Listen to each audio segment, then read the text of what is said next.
আসসালামু আলাইকুম ওরহমতুল্লাহি ওবরাকাতুহ নাহমাদুহু ওয়া নুসাল্লি আলা রাসূলিহিল কারীম আম্মা বাদ। প্রিয় দর্শক, আমরা আজকে এই মডিউলে মুরাবাহা নিয়ে আলোচনা করব।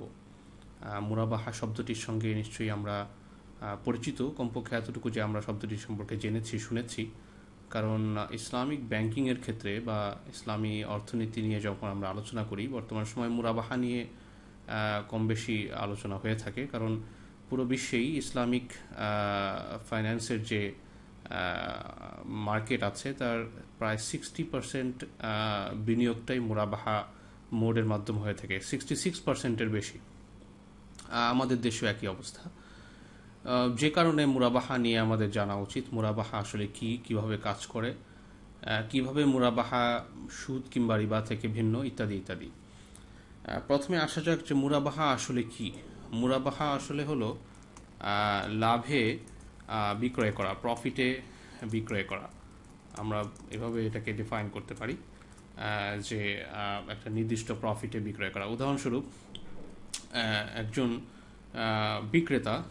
বিক্রেতা একটি পণ্য কিনেছেন 100 টাকা দিয়ে, তিনি সেখানে 30 টাকা প্রফিট রাখলেন এবং ফাইনালি 130 টাকায় এটা একজন ক্রেতার কাছে বিক্রি করলেন। এটাকে আমরা লাভে বিক্রয় বলি। তো প্রশ্ন আসতে পারে যে সাধারণত আমাদের সমাজে যে কোনো বিক্রয়ের মধ্যেই লাভের বিষয়টা তো মুখ্যই, এবং ব্যবসা মানেই তো সেখানে মুনাফা করা, প্রফিট করা। তাহলে মুরাবাহা নামে একটি ভিন্ন ভাবে একটি ক্রয় বিক্রয়কে চিহ্নিত করার কারণটা কি? আসলে মুরাবাহা হলো এই যে লাভটি আমি এখানে নিচ্ছি, একজন বিক্রেতা একটি লাভ নিচ্ছেন, 30 টাকা নিচ্ছেন, এই 30 টাকাটা ডিসক্লোজ করা হবে ক্রেতার কাছে। অর্থাৎ ক্রেতাকে বলা হবে যে ভাই, আমি এটাই 100 টাকা দিয়ে কিনেছি, ক্রয় মূল্য আমার 100 টাকা, এবং এখানে আমার খরচ বা ক্রয় মূল্য বলতে পারি বা আমরা খরচ বলতে পারি, খরচ হয়েছে আমার 100 টাকা এবং আমি এখানে প্রফিট মুনাফা করছি 30 টাকা, এবং আমার বিক্রয় মূল্য হচ্ছে টোটাল 130 টাকা। তো এইভাবে যখন আমরা এটাকে বলছি, অর্থাৎ এক কথায় মুনাফা এবং ক্রয় মূল্য এটা যখন ডিসক্লোজ করা হচ্ছে, উল্লেখ করা হচ্ছে ক্রেতার কাছে, তখনই আমরা এটাকে মুরাবাহা বলছি। অর্থাৎ এখানে লাভ এবং খরচ উভয়টাই ক্রেতার কাছে উল্লেখ করে দেওয়া হচ্ছে। পক্ষান্তরে আমরা সাধারণত যে ক্রয় বিক্রয়টা করি, এটাকে আরবিতে বলা হয় মুসাওয়ামা। মুসাওয়ামা হলো আপনার বার্গেইন করে, আমরা যেটাকে বলি দরদাম করে কোনো কিছু বিক্রয় করা। সেখানে আপনার যে অরিজিনাল প্রাইসটা আছে এবং যে লাভের প্রাইসটা আছে, এই 100 এবং 30, এটা সম্পূর্ণরূপে ক্রেতার কাছে অজানা থাকে। অর্থাৎ ক্রেতা জানেন না যে কত দাম দিয়ে বিক্রেতা মূলত পণ্যটি ক্রয় করেছেন। এবার আসা যাক যে মুরাবাহা আসলে কেন সিদ্ধ হয়েছিল। মুরাবাহা সিদ্ধ হয়েছে মূলত যে অনেক সময় হতে পারে অনেক ক্রেতা যিনি একটি পণ্যের দাম জেনেছেন এবং তিনি কনফিউজড যে এই পণ্যটি আসলে আমি যেই দামে কিনছি সেটাতে আমার লাভ হচ্ছে কি লস হচ্ছে। তো তখন বিক্রেতা যদি তার কাছে ক্রয় মূল্য এবং বিক্রয় মূল্যটা ডিসক্লোজ করে, তখন তার জন্য বুঝতে সুবিধা হবে যে আমি এটা দ্বারা ঠকছি না আমি লাভবান হচ্ছি। এই জন্যই মুরাবাহাকে বায়উল আমানা বা আমানতের ক্রয় বিক্রয়, বিশ্বস্ততার সাথে ক্রয় বিক্রয় হিসেবেও অনেকে উল্লেখ করেছেন। যাই হোক, সেটা ভিন্ন বিষয়। আমাদের ব্যাংকিংয়ে কীভাবে মুরাবাহাটা ব্যবহৃত হয়, আমরা সেই প্রসঙ্গের দিকেই ধীরে ধীরে যাই। মুরাবাহা একটি টার্ম আমরা জানলাম। এবার সংক্ষেপে আমরা জানলাম যে মুরাবাহা হলো লাভে বিক্রয় করা, যেখানে খরচ এবং লাভ বা মুনাফা ক্রেতার কাছে উল্লেখ করা হয়। এটা হলো মুরাবাহা। আমরা মোটামুটি এরকম একটি কনক্লুশনে আসলাম। আর আরেকটি টার্মের সাথে আমরা পরিচিত হই, মুআজ্জালা। মুআজ্জালা আরবিতে আজল বলা হয়। আজল হলো মেয়াদ, আর মুআজ্জালা হলো যেহেতু আজল মেয়াদ, এই জন্য মুআজ্জালা সেখান থেকে এসেছে। এর অর্থ হচ্ছে মেয়াদি বা বাকি। বাইয়ে মুআজ্জালা বা বাইয়ে মুআজ্জাল বলতে আমরা বুঝাই বাকিতে বিক্রয়, যেখানে মেয়াদটি নির্দিষ্ট থাকে। মেয়াদি এজন্যই বলছি যে মেয়াদটা এখানে নির্দিষ্ট। উদাহরণস্বরূপ, একটি ক্রয় বিক্রয় হলো আজকে 1 জানুয়ারি 2013-তে একটি ক্রয় বিক্রয় হলো ক্রয় বিক্রয়টি এমনভাবে হলো যে সেখানে ক্রেতাকে পয়লা জানুয়ারি 1 জুন 2013 পর্যন্ত সময় দেওয়া হলো। তো এই 1 জুন 2013টা হলো মেয়াদ, এবং এই যে মেয়াদে তাকে আমরা টাকাটি পরিশোধ করার সুবিধা দিচ্ছি, এই ফলেই এটি মুআজ্জালা বা মেয়াদি বিক্রয় হিসেবে গণ্য হচ্ছে। এখন আমরা যেটা করছি সেটা হলো মুরাবাহা এবং মুআজ্জালা দুইটাকে কম্বাইন করছি। তাহলে আমরা আবার একটু ফিরে যাই। মুরাবাহা হলো লাভে বিক্রয় করা, যেখানে খরচ এবং মুনাফা ক্রেতার কাছে উল্লেখ করা হয়, আর মুআজ্জালা হলো মেয়াদি বা বাকিতে বিক্রয়। দুইটাকে যদি আমরা ব্লেন্ড করি তাহলে আমাদের শিরোনামটা হবে এরকম, মুরাবাহা মুআজ্জালা। অর্থাৎ যেখানে একজন বিক্রেতা একজন ক্রেতার কাছে একটি পণ্য বিক্রি করছে, লাভের মূল্য এবং ক্রয় মূল্যটা এবং খরচ দুটোই উল্লেখ করে দিচ্ছে, এবং একই সাথে তার কাছে এটা বাকিতে বিক্রয় করছে। আমরা যদি পূর্বে সেই উদাহরণে যাই, যেখানে বিক্রেতা পণ্যটি কিনেছিল 100 টাকায়, প্লাস সে 30 টাকা যোগ করেছে লাভ হিসেবে, এবং সর্বশেষ 130 টাকায় পণ্যটি ক্রেতার কাছে বিক্রি করেছে। এই উদাহরণে যদি আমরা আসি, তো এটি এই পর্যন্ত যখন হবে এটাকে আমরা বলবো মুরাবাহা। যখন এটাই হবে আবার বাকিতে, এর অর্থ হলো যেমন এটা 1 মাস বা 2 মাস একটি মেয়াদে যখন এটাকে বিক্রয় করা হলো, আমরা এটাকেই বলবো আবার মুআজ্জালা। তো পুরো ক্রয় বিক্রয়টা যখন এরকম ডিসক্লোজ করা হলো, এবং একই সাথে এখানে আমরা ক্রয় মূল্য এবং খরচ দুটো ডিসক্লোজ করলাম, আবার একটি বাকি আসলো, মেয়াদ উল্লেখ আসলো, দুইটা মিলে আমরা এটাকে বলবো মুরাবাহা মুআজ্জালা। আশা করি বিষয়টি সুস্পষ্ট। দুইটা টার্ম আমরা স্পষ্ট করলাম, একটি হলো মুরাবাহা আর আরেকটি হলো মুআজ্জালা। এবার আমরা আসি যে মুরাবাহা মুআজ্জালা বা মুরাবাহা, সাধারণত যে কোনো মুরাবাহা কিভাবে সংগঠিত হয়। খুবই সিম্পল। মুরাবাহা সংগঠিত করার জন্য এবার আমরা আসি মুরাবাহা কিভাবে করা হয়। আমরা মোটামুটি বুঝলাম যে একজন বিক্রেতা যে দামি কিনে নিয়ে আসছে তার উপর একটি লাভ যোগ করে বিক্রি করে, এবং একটি নির্দিষ্ট সময়ের মেয়াদ থাকে, এখানে দুটো মিলে মুরাবাহা মুআজ্জালা হয়। তো সাধারণত আমরা ক্লাসিক্যাল ওয়েতে যখন মুরাবাহার বিষয়টা দেখি, তো সেখানে সাধারণত যেটা হয় যে একজন বিক্রেতা একটি পণ্য কিনে নিয়ে আসছেন, ক্রয় করেছেন, এরপর তিনি বাজারে তা উপস্থাপন করেছেন, তারপর একজন ক্রেতা এসেছেন, ক্রেতা তা পছন্দ করেছে, এবং ফাইনালি এখানে ক্রয় বিক্রয় চুক্তি হয়েছে বা বিক্রয় সংঘটিত হয়েছে। এটা একটা হচ্ছে ক্লাসিক্যাল একটা সিকোয়েন্স, যে এইভাবে সাধারণত জিনিসটা হয়। তো মুরাবাহার আরেকটা পদ্ধতি প্রচলিত ছিল, সেটা হলো, এটা অনেক ফকি উল্লেখ করেছেন, সেটা হলো এই আপনার সিকোয়েন্সটার আগে ক্রেতা আপনার বিক্রেতাকে এসে বলবে, বিক্রেতার কাছে অনুরোধ করবে যেন পণ্যটি সে ক্রয় করে।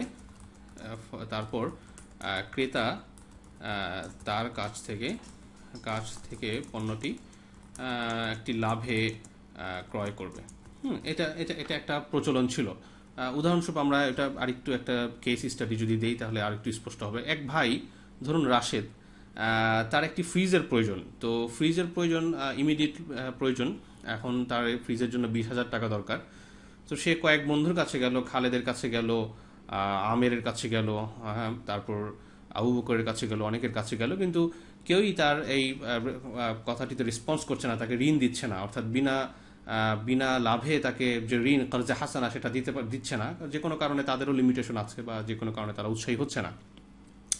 তখন এই রাশেদ তার বন্ধু খালেদকে বলল যে, ভাই তুমি ফ্রিজটি আমার জন্য ক্রয় করো, এবং একটা নির্দিষ্ট লাভে মেয়াদে তুমি আমার কাছে বিক্রি করো, বাকিতে বিক্রি করো। অর্থাৎ তোমার ফায়দা হলো যে তুমি এই পণ্যটি আমার কাছে বিক্রি করার জন্য যে টাকাটি বিনিয়োগ করলে ইন রিটার্ন তুমি এর চেয়ে বেশি টাকা পাবে। হ্যাঁ, তো আর আমার লাভ হলো আমার এখন ফ্রিজটি দরকার ছিল, সেটা আমি পেয়ে গেলাম। তো এখানে ক্রেতা এবং বিক্রেতা, অর্থাৎ ঋণ যিনি দিতে চাচ্ছেন, যার কাছ থেকে টাকা নেওয়ার কথা ছিল, তারও এখানে একটি লাভ আছে। তো সেই হিসেবে দেখা গেল যে খালেদ তার জন্য, যখন রাশেদ খালেদের কাছে অনুরোধ করবে, ক্রেতা এসে বিক্রেতার কাছে অনুরোধ করবে, খালেদ কি করবে, পণ্যটি ক্রয় করবে, অর্থাৎ ফ্রিজটি ক্রয় করবে। তো খালেদ যখন ফ্রিজটি ক্রয় করবে, করে সে উপস্থাপন করবে, উপস্থাপন বাজারে দরকার প্রয়োজন নেই, সে উপস্থাপন করবে ক্রেতার কাছে, অর্থাৎ রাশেদের কাছে। এবং রাশেদ যেহেতু এটা আগে থেকেই পছন্দ করেছে, রাশেদ এটাকে ক্রয় করে নেবে।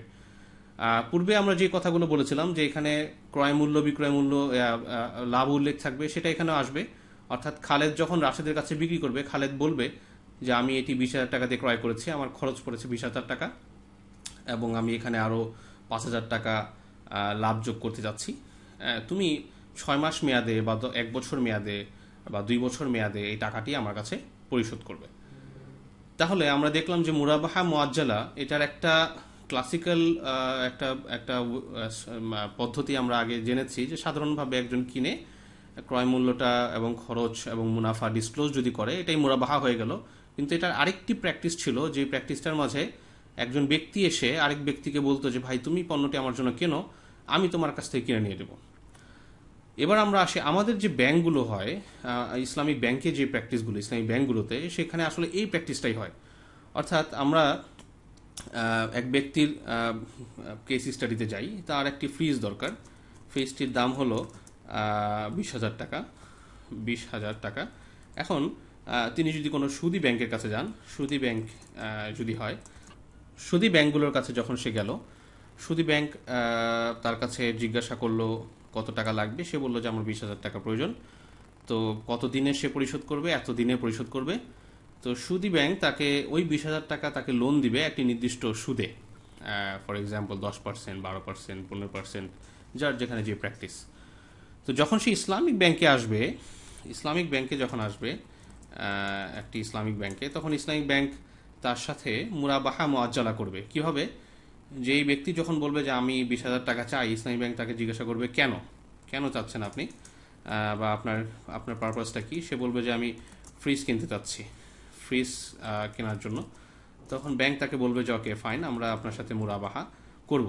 এর সিস্টেমটা হলো এই, যে ফার্স্ট স্টেপে আপনার ব্যাংক তার কাছে থেকে একটি প্রমিস নেবে, অর্থাৎ সে একটি প্রমিস করবে যে আমি এই পণ্যটি আপনার কাছ থেকে কিনতে চাচ্ছি। এরপর ব্যাংক সেই ফ্রিজের যে সাপ্লায়ার আছে, ম্যানুফ্যাকচারার আছে, তার কাছ থেকে ফ্রিজটি ক্রয় করবে, ইত্যাদি কতগুলো ধাপ আছে। আমরা এখন সেই ধাপগুলো নিয়ে আলোচনা করব, এবং আশা করি এই বিষয়গুলো নিয়ে আমাদের যে কনফিউশনগুলো থাকে সেগুলো দূর হয়ে যাবে ইনশাআল্লাহ।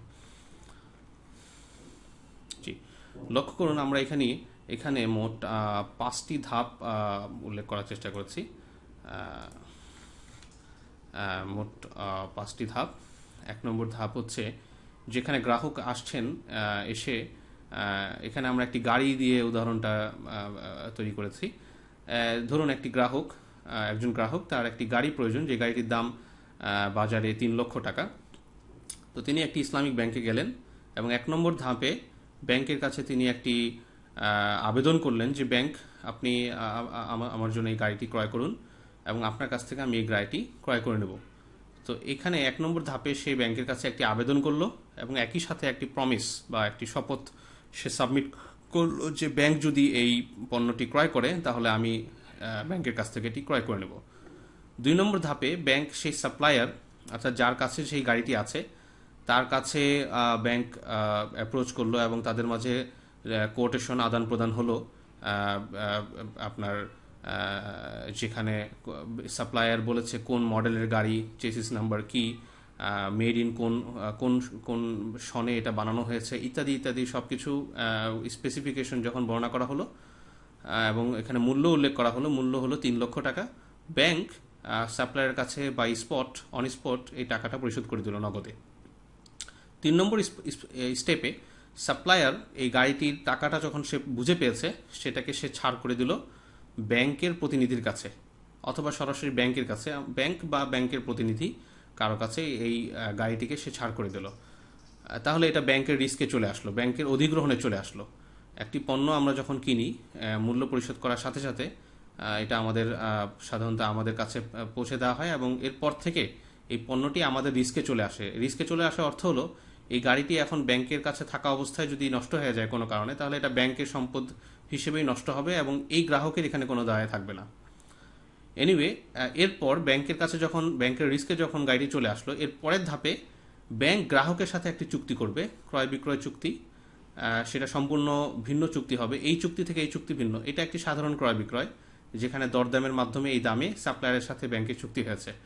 কিন্তু এই যে চুক্তিটা, এই চুক্তিটা হবে মুরাবাহা মুআজ্জালা। এর অর্থ হলো ব্যাংক গ্রাহককে বলবে আমি 3 লক্ষ টাকা দিয়ে গাড়িটি কিনেছি এবং অতিরিক্ত 50,000 টাকা আমি এখানে লাভ করছি, এবং এর বিনিময়ে আমি আপনাকে উদাহরণস্বরূপ 2 বছরের কিস্তি সুবিধা দিচ্ছি। তাহলে যেহেতু লাভে বিক্রয় করা হচ্ছে এবং ক্রয় মূল্য এবং লাভ উভয়টাও ব্যাংকে গ্রাহকের কাছে উল্লেখ করা হচ্ছে ক্রেতার কাছে, এই জন্য এটা মুরাবাহা। এবং যেহেতু একটা নির্দিষ্ট মেয়াদে এটা বিক্রয় হচ্ছে, বাকিতে কিস্তিতে পরিশোধের সুবিধা দেওয়া হচ্ছে, এই জন্য এটা মুআজ্জালা। তো ব্যাংক এই গাড়িটি যখন চুক্তিটি হয়ে যাবে তখন গ্রাহকের কাছে, গ্রাহকের রিস্কে বা গ্রাহকের অধিগ্রহণে, গ্রাহকের পজিশনে গাড়িটিকে পৌঁছে দিবে। এবং ফাইনালি গ্রাহক তার যে চুক্তির যে শর্ত ছিল বা যেভাবে এটাকে পরিশোধ করার কথা ছিল 5 নম্বরে, সেভাবে সে এই টাকাটি ব্যাংকের কাছে পরিশোধ করে দেবে। এই হলো মোটামুটি আমাদের ব্যাংকগুলোতে আমরা যেভাবে মুরাবাহাটাকে প্র্যাকটিস করা হয় এটার একটি উদাহরণ আমরা এখানে উল্লেখ করার চেষ্টা করলাম। যে ফার্স্ট স্টেপে গ্রাহক একটি আবেদন এবং প্রমিস, শপথ দিবে যে আমি এই পণ্যটি কিনতে চাই, এবং ব্যাংক যদি কিনে তাহলে আমি তা কিনবো। ব্যাংক সাপ্লায়ারের কাছে এটা ক্রয় করবে, সাপ্লায়ার কাছ থেকে ক্রয় করে সাপ্লায়ার ব্যাংকের কাছে এটা অধিগ্রহণে পাঠিয়ে দিবে। এরপর ব্যাংক নতুন আরেকটি চুক্তি করবে মুরাবাহা এবং মুআজ্জালা গ্রাহকের সাথে। সেই চুক্তি মোতাবেক গাড়িটি গ্রাহকের কাছে পৌঁছে দেওয়া হবে এবং গ্রাহক তার শর্ত অনুসারে ব্যাংকের কাছে তার কিস্তি পরিশোধ করা শুরু করবে। তো এই হলো মোটামুটি আমাদের প্রচলিত যে মুরাবাহা। এবার আমরা আসি যে এখানে শরিয়া লঙ্ঘনের কি কি বিষয় আসে। আমরা এখানে শরিয়া লঙ্ঘনের কয়েকটি ক্ষেত্র দেখব। 1 নম্বর হলো যে পণ্যটি আগেই কেনা হয়েছে, বাকি মূল্য পরিশোধের জন্য ব্যাংকে আসা হয়েছে। আমরা একটু আগে যে স্টেপগুলো আলোচনা করলাম এখানে একটু লক্ষ্য করুন। এই গ্রাহক যখন ব্যাংকের কাছে অ্যাপ্রোচ করতে এসেছে যে আমি গাড়িটি কিনতে চাই, এর অর্থ হচ্ছে যে গ্রাহক ব্যাংক গাড়িটি এখনো ক্রয় করেনি। কারণ যেহেতু এটা একটি মুরাবাহা, এটি একটি ক্রয় বিক্রয় চুক্তি, কাজেই ব্যাংকের কাছ থেকে এটা ক্রয় করতে হবে। আর ব্যাংকের কাছ থেকে ক্রয় করার অর্থ হলো গ্রাহকের কাছে এখনো পণ্যটি নেই, ব্যাংক আরেকজনের কাছ থেকে পণ্যটি ক্রয় করবে। এবার একটা নতুন সিনারিও চিন্তা করুন যে গ্রাহক অলরেডি গাড়িটি কিনেছে আগেই, উদাহরণস্বরূপ সে 10 লক্ষ টাকা দিয়ে কিনেছে, এখন এর মধ্যে সে 7 লক্ষ টাকা পেও করছে, বাকি 3 লক্ষ টাকা তার পে করা দরকার। সে একটি সুদী ব্যাংকে না গিয়ে সে ইসলামী ব্যাংকের কাছে এসেছে যে আপনি সেই 3 লক্ষ টাকা আমাকে মুরাবাহার ভিত্তিতে ছাড় করে দিন। এখন কিন্তু ব্যাংক তার সাথে কোনো মুরাবাহা করতে পারবে না। এর কারণ হলো ব্যাংক এটা এখন ক্রয় করতে পারছে না, এটা অলরেডি গ্রাহকের কাছে আছে। আর মুরাবাহা কোনো ঋণ নয়, মুরাবাহা কোনো ক্যাশ লোন নয় যে সে গ্রাহকের কাছে একটি 3 লক্ষ টাকা ছাড় করবে এবং বিনিময়ে 3,50,000 টাকা নিবে। তাহলে এটা এবং সুদের মাঝে কোনো পার্থক্য থাকে না, বরং এটাই আসলে সুদ। ব্যাংক এখানে সরাসরি তাকে না করে দিবে, না করা ছাড়া আর কোনো উপায়, দ্বিতীয় কোনো উপায় ব্যাংকের কাছে নেই। গ্রাহক যদি এখন ব্যাংকে বলে ওকে ফাইন, আমি আপনার কাছে গাড়িটি বিক্রি করব, এরপর গাড়িটি আবার আপনি আমার কাছে বিক্রি করবেন, অর্থাৎ আমি আপনার কাছে 3 লক্ষ টাকা দিয়ে গাড়ি বিক্রি করব, আপনি আমাকে 3,50,000 টাকা দিয়ে গাড়ি বিক্রি করবেন নির্দিষ্ট মেয়াদে, ফলে আমি 3,50,000 টাকাটা নির্দিষ্ট কিস্তিতে পরিশোধ করব। এটা তার জন্য জায়েজ হবে না। এটাকে বলা হয় বাইব্যাক, বা আরবিতে বলা হয় বাইউল-ইনা। বাইউল-ইনা হারাম, অর্থাৎ ক্রেতা যার কাছ থেকে কিনছে পণ্যটি তার কাছ থেকেই আবার যার কাছে বিক্রেতা যার কাছে পণ্যটি বিক্রয় করছে তার কাছ থেকেই পরে আবার কিনে নিচ্ছে। একজনের কাছে একটা পণ্য বিক্রি করে তার কাছ থেকে আবার ফিরতিভাবে কিনে নেওয়া, এটাকে বলা হয় বাইউল-ইনা। এটা হারাম এই জন্য যে আসলে এটা কোনো ক্রয় বিক্রয় না আদতে, বরং এটি হলো 3 লক্ষ টাকার বিনিময়ে 3,50,000 টাকার একটি লেনদেন। এখানে কোনো কমোডিটি আসলে নেই প্রকৃতপক্ষে, এটার ভিতরে আন্ডারলাইং কোনো পণ্য নেই, বরং 3 লক্ষ টাকার বিনিময়ে আমরা এখানে 3,50,000 টাকার একটা লেনদেন করছি। কাজেই এটা আসলে সুদি লেনদেনের কোনো বিকল্প নয়, বরং এটা সরাসরি সুদি লেনদেন। কাজেই এমনভাবে কেউ যদি আগেই পণ্যটি কিনে এসে ব্যাংকের কাছে মুরাবাহার ভিত্তিতে লোন চায়, এবং সেক্ষেত্রে ধরুন আমরা ধরে নিচ্ছি কোনো একজন অসাধু কর্মকর্তা বা গ্রাহক নিজেই অসাধু হয়ে ব্যাংকের কাছে সব সাপ্লায়ারের ইত্যাদি ব্যাংকের কোনো কর্মকর্তার সাথে যোগ সাজস করে সাপ্লায়ারের ভুয়া রসিদ সে তৈরি করলো, ইত্যাদি করলো, যা কিছুই করুক না কেন সব মিলিয়ে ফাইনালি এটা একটা হারাম লেনদেন হবে, এটা কোনো জায়েজ মুরাবাহা লেনদেন হবে না। 2 নম্বর শরিয়া লঙ্ঘনের জায়গা হলো পণ্য কেনার জাল রসিদ ইত্যাদি বানিয়ে গ্রাহকের অ্যাকাউন্টে নগদ অর্থ জমাকরণ। আমরা যে এই যে প্রক্রিয়াটির কথা বললাম, আমরা কিন্তু এখানে দেখলাম যে ব্যাংক সাপ্লায়ারের কাছ থেকে পণ্যটি কিনে ব্যাংক সাপ্লায়ারকে পে করছে। কাজেই সাপ্লায়ার কাছে যখন ব্যাংক পে করবে, সাপ্লায়ার ব্যাংকের কাছেই গাড়িটি তুলে দিবে এবং সাপ্লায়ারের রসিদেও ব্যাংকের নামই লেখা থাকবে, মালিক হিসেবে ব্যাংকের নামই লেখা থাকবে। এখন ব্যাংক যদি সাপ্লায়ারকে টাকা পরিশোধ না করে সরাসরি গ্রাহকের অ্যাকাউন্টে টাকা পরিশোধ করে দেয়, তাহলে সেটাও হারাম হবে। কারণ এটাও আসলে ফাইনালি যেটা হবে যে ব্যাংক গ্রাহককে 3 লক্ষ টাকা দিচ্ছে, আর বিপরীতে গ্রাহক ব্যাংককে 3,50,000 টাকা ফেরত দিচ্ছে, যেটা সুদ ছাড়া আর কিছুই না। কাজেই এটাও একটা শরিয়া ভায়োলেশনের জায়গা।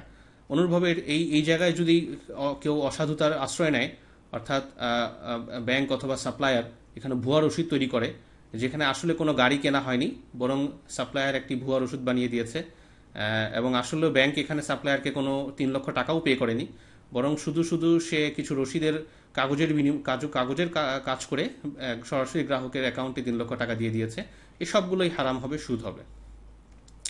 3 নম্বর আরেকটি শরিয়া ভায়োলেশনের আমরা ওয়ে দেখি, সেটা হলো সাপ্লায়ার ও গ্রাহকের মধ্যে পূর্ব থেকেই চুক্তি থাকা, সাপ্লায়ার ও গ্রাহকের মধ্যে ব্যবসায়িক সম্পর্ক থাকা। ব্যবসায়িক সম্পর্ক থাকাতে আসলে আমরা বুঝাতে যাচ্ছি যে সাপ্লায়ার কোনোভাবে গ্রাহক, মানে গ্রাহক এবং সাপ্লায়ার কোনোভাবে একই এন্টিটি, একই সত্তা। উদাহরণস্বরূপ, যে গ্রাহক আপনার যে কোম্পানির মালিক, সেই কোম্পানিরই আরেকটি সাবসিডিয়ারি হলো সাপ্লায়ার কোম্পানি, অথবা গ্রাহক 2টা কোম্পানিতেই শেয়ার হোল্ডার। যে কোনোভাবেই হোক, গ্রাহক এবং সাপ্লায়ার মাঝে একটি সত্তাগত সম্পর্ক রয়েছে, অথবা সাপ্লায়ার গ্রাহকের সন্তান, স্ত্রী, এমন সন্তান বা এমন স্ত্রী যাদের ব্যবসায়িক কার্যক্রমগুলো আসলে একই সোর্স থেকে পরিচালিত হয়। অর্থাৎ এমন কোনো কিছু যাতে মনে হয় যাতে আসলে আদতে সাপ্লায়ার এবং গ্রাহক একই ব্যক্তি হয়ে যায়। তো সাপ্লায়ার এবং গ্রাহক যদি একই ব্যক্তি হয়ে যায়, এই লেনদেনটাও হারাম হয়ে যায়। এর কারণ হলো কারণ তখন ব্যাংক যে সাপ্লায়ারের কাছে 3 লক্ষ টাকা দিবে, আসলে এটা কি হচ্ছে, ব্যাংক গ্রাহককেই 3 লক্ষ টাকা দিচ্ছে এবং বিপরীতে গ্রাহকের কাছ থেকে সে 3,50,000 টাকা ফেরত নিচ্ছে। তাহলে একজনকে 3 লক্ষ টাকা দিয়ে বিপরীতে 3,50,000 টাকা তার থেকে আদায় করা, এটাই তো সুদ। এই জন্য এটাও শরিয়া লঙ্ঘন হবে। 4 নম্বর হলো সাপ্লায়ার কোনো পণ্য অধিগ্রহণের জন্য গ্রাহককেই যদি ব্যাংকের প্রতিনিধি বানায়। আমরা এই স্টেপটাতে দেখলাম যে সাপ্লায়ার ব্যাংকের প্রতিনিধির কাছে গাড়িটিকে হস্তান্তর করছে। এটা একটা খুবই বড় রিকোয়ারমেন্ট। রাসূল সাল্লাল্লাহু আলাইহি সাল্লাম কোনো কিছু বিক্রয় করার আগে আমাদেরকে অধিগ্রহণ করতে নির্দেশ দিয়েছেন, এবং যে অধিগ্রহণের পূর্বে বিক্রয় করে তার ক্রয় বিক্রয় হবে না বলেও এরকম হাদিস আছে। তো ব্যাংক যখন এটা গ্রাহকের কাছে বিক্রি করতে চাচ্ছে, এটা প্রকৃতপক্ষে একটা বিক্রয় হতে হবে, এবং একটা বিক্রয়ের জন্য যত শর্তাদি থাকে, যেমন একটি শর্ত হলো মালিকানা পরিপূর্ণ হওয়া এবং অধিগ্রহণ হওয়া, পজিশন হওয়া, সেটা ব্যাংকের প্রয়োজন হবে। এই গাড়িটির মালিক ব্যাংক হয়েছে, এই মালিকানাটি সত্যি সত্যি হতে হবে। আপনার রিসিপ্টের মধ্যে ব্যাংকের নাম থাকতে হবে, এবং মালিকানার যতগুলো ওয়ে আছে, এক একটি পণ্যের ক্ষেত্রে এক এক রকম হতে পারে, সবগুলো জায়গায় ব্যাংকের নাম থাকতে হবে। এটাই আসলে ব্যাংকের মালিকানা। এবং 2 নম্বর, অধিগ্রহণটাও ব্যাংকের থাকতে হবে। অধিগ্রহণ ব্যাংকের থাকার অর্থ হলো যে সাপ্লায়ার ব্যাংকের কাছে ব্যাংকের দায়ে এটা দিয়ে দিবে। অধিগ্রহণ বা পজিশনের সাথে যেটা আসে সেটা হলো দায়। অর্থাৎ এই গাড়িটি এমন একটা স্টেটে আসতে হবে, যে স্টেটে গাড়িটার উপর যদি কোনো আক্রমণ হয় বা কোনো কারণে গাড়িটি নষ্ট হয়ে যায়, গাড়িটির ক্ষতি হয়, তাহলে সেটা ব্যাংকের দায় হিসেবে ক্ষতি হবে। ব্যাংকের আপনার ইনকাম থেকে সেটার ক্ষতি বহন করা হবে। যখন এই পর্যায়ে আসবে, এক কথায় আমরা বলতে পারি যে রিস্কটা যখন ব্যাংকের কাছে ট্রান্সফার হবে, তখনই কেবলমাত্র ব্যাংক গ্রাহকের কাছে এটাকে বিক্রয় করতে পারবে, এবং এমত অবস্থায় বিক্রয় করলেই কেবলমাত্র ব্যাংকের জন্য এই অতিরিক্ত 50,000 টাকার মুনাফাটা জায়েজ হবে। এখন ব্যাংক যদি নিজে অধিগ্রহণে না নেয়, অর্থাৎ সাপ্লায়ারের সাথে ব্যাংকের চুক্তি তো হয়েছে, কিন্তু সাপ্লায়ারকে ব্যাংক বলে দিয়েছে সরাসরি যেন গ্রাহকের কাছে পৌঁছে দেয়, এই স্টেপটা আর হলো না। অর্থাৎ 3 নম্বর স্টেপ যেটা ছিল যে ব্যাংকের কাছে অধিগ্রহণ করা, ব্যাংকের রিস্কে আসতে দেওয়া, সেটা হলো না, সরাসরি গ্রাহকের কাছে চলে গেল, এটা হারাম হবে।